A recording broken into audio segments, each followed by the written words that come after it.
Alright, up front, I'd like to apologize for any sound distortion that the air conditioner might be making. It is so loud, and unfortunately, it is just too damn hot in Arizona to turn that thing off, so I apologize. This ain't going to be long, though.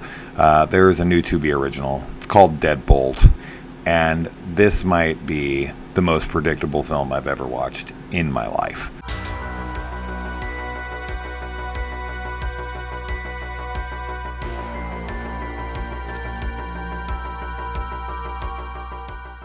You know, when I make claims that something is AI generated, that it feels like it was written by AI, it's just this amalgamation of every trope and every cliche and everything you've seen before, all just piled into the same movie. And while it might not be written by AI, possibly, it might as well have been. Because there's nothing creative going on in this film. Like, zero. Is this like a passable film? Yeah.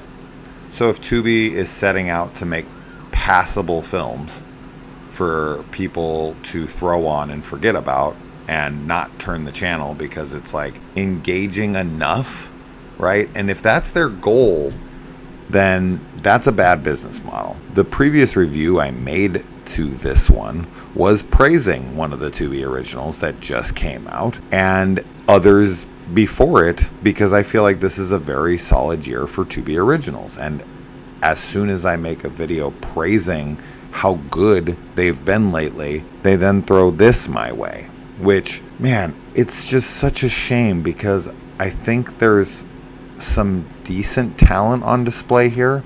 Like, it's a well shot film in a very boring, generic kind of way, but I feel like they have proper lighting and proper cameras and proper audio, and like they have the tools, right? So it all looks clean. It all looks like a higher production value Hollywood type film. But my God, I called every single thing. The twist, guys, if you've seen a movie and you can't guess what the twist is, who the killer is, any of that, oh man, I don't know. I mean, could this trick somebody? Sure. If they're not paying attention, or if they've never seen a movie before, or let's just face it, they're just not that bright. Yeah, maybe. And that's great. I mean, if you didn't see this coming and you had a great time with it, I'm not here trying to bash you. I just don't understand how. Because this movie is about a woman who moves to a bad area. I mean, they didn't even do a good job or a believable job at making this a bad area. Like, especially like the places they hang out in that are like right up the street. So she moves into this area. She has to get a roommate. Her roommate's a little odd. And she starts thinking that things are going on. And there's a little bit of playing with this idea of maybe she's crazy because she's off for meds and she has an abusive ex-boyfriend that she's running from. Guys, I'm telling you, every single trope I've ever seen in a thriller is in this film. And that's all that it is. So now, the performance from the lead is fine. The performance from everyone else is fine. The way this is shot is fine. Every trope individually, how they're executed, most of them are fine. Some of them are pretty stupid. It's just, there's literally not a single scene, not a single moment. Not only have I seen before, but I was literally just writing the script on the fly as it was going, because I knew from what I was experiencing that everything was just going to be as obvious as it was appearing to be. And I was right 100% of the time. That's crazy.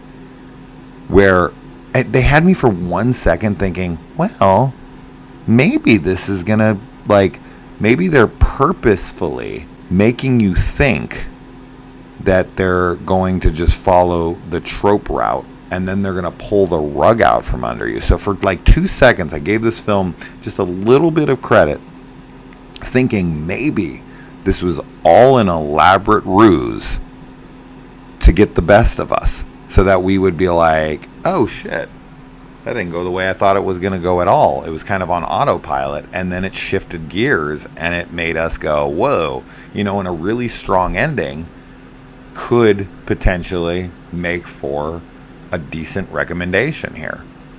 Now, this felt more like a Lifetime movie, to be completely honest. That's what it felt like.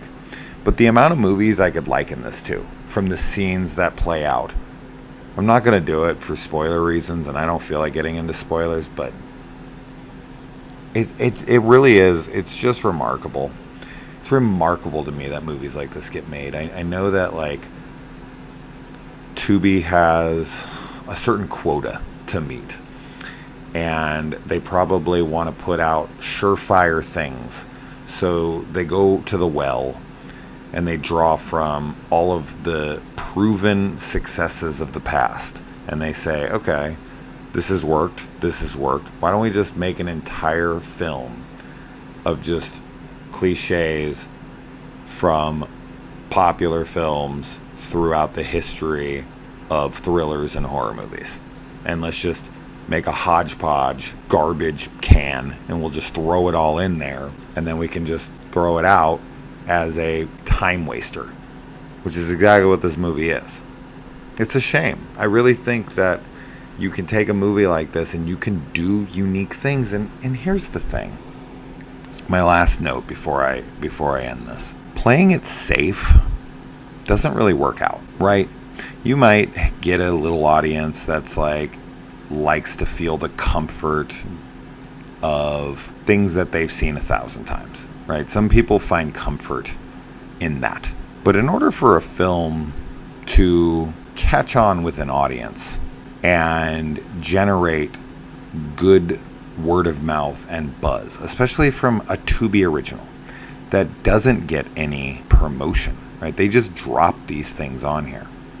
So in order for movies like this to get recognized, and for Tubi to keep people on the platform and keep them coming back to watch more Tubi originals, and for them to keep generating that revenue that they get from advertisers because people are wanting to come and watch their movies. The whole point of doing the originals is so that you can build up some kind of a reputation in order to get more people to want to come to your platform, right? Like, that's the whole point of the originals, is that, number one, you own sole credit, so the revenue goes to you, right, the producers. But if no one's watching it, then you're not going to make any money. Even if you if you own the rights to $0, you have $0, right? So it doesn't really matter. That whole point is to draw in a crowd as well. Like, oh, did you see that new Tubi original? Oh shit, what's Tubi? Well, you got to download it, man. It has so many cool movies, and you can only watch this movie on there. It's specifically on that platform only. It's a Tubi original. It literally can't be watched anywhere else but Tubi. And because they're working with smaller independent directors who are kind of taking on some bigger projects here, I just feel like they have such an opportunity to make some really unique, interesting films. And even if they don't land, let them take the risks, right? Like, you've done it. You have Lowlifes, right? You have Where the Devil Roams. You have Little Bone Lodge. You have some cool movies, but most of it's trash. And most of it's so obviously trash. It's so obviously was never going to work. If you ever put 1 second into proofreading scripts, you would see there's no way this would ever generate buzz. There's no way that this will ever get us that brand recognition that we are looking for, so that we can get more people on the platform to get us more money. I mean, that's the ultimate goal, right? So it really is just wild to me that you put out shit like this. And I think there's studio execs who are not artists, right? And they look at this stuff and they're like, oh yeah, the morons will eat this up. This is everything that they love. And a film isn't memorable because it's attached to old memories of other films. It's because you've created new memories for people that is specific to your film. It has an identity. It's something that you can recommend and people will say, oh shit, that movie was different. That was exciting. So anyways, I don't even know why I bother. Nobody's fucking listening. That's like part of Tubi. I guess this is just for me. Yeah, I'm fighting a cough. I have been for weeks. Everybody in my house has been. God, I hope this thing freaking lifts soon. But I've been home not feeling well, so I've been watching a bunch of movies. And unfortunately, yeah, this is not good. Deadbolt. Ugh. Damn. I actually thought, like, at first, I was like, this is okay. Like, it was just okay because everything, it felt like it was building somewhere, but I was like, I know what's going to happen. I know what's going to happen, but hopefully not. And I can come recommend this. Well, I can't recommend it. Unless you like Lifetime movies that are overly predictable, then check this out. Let me know.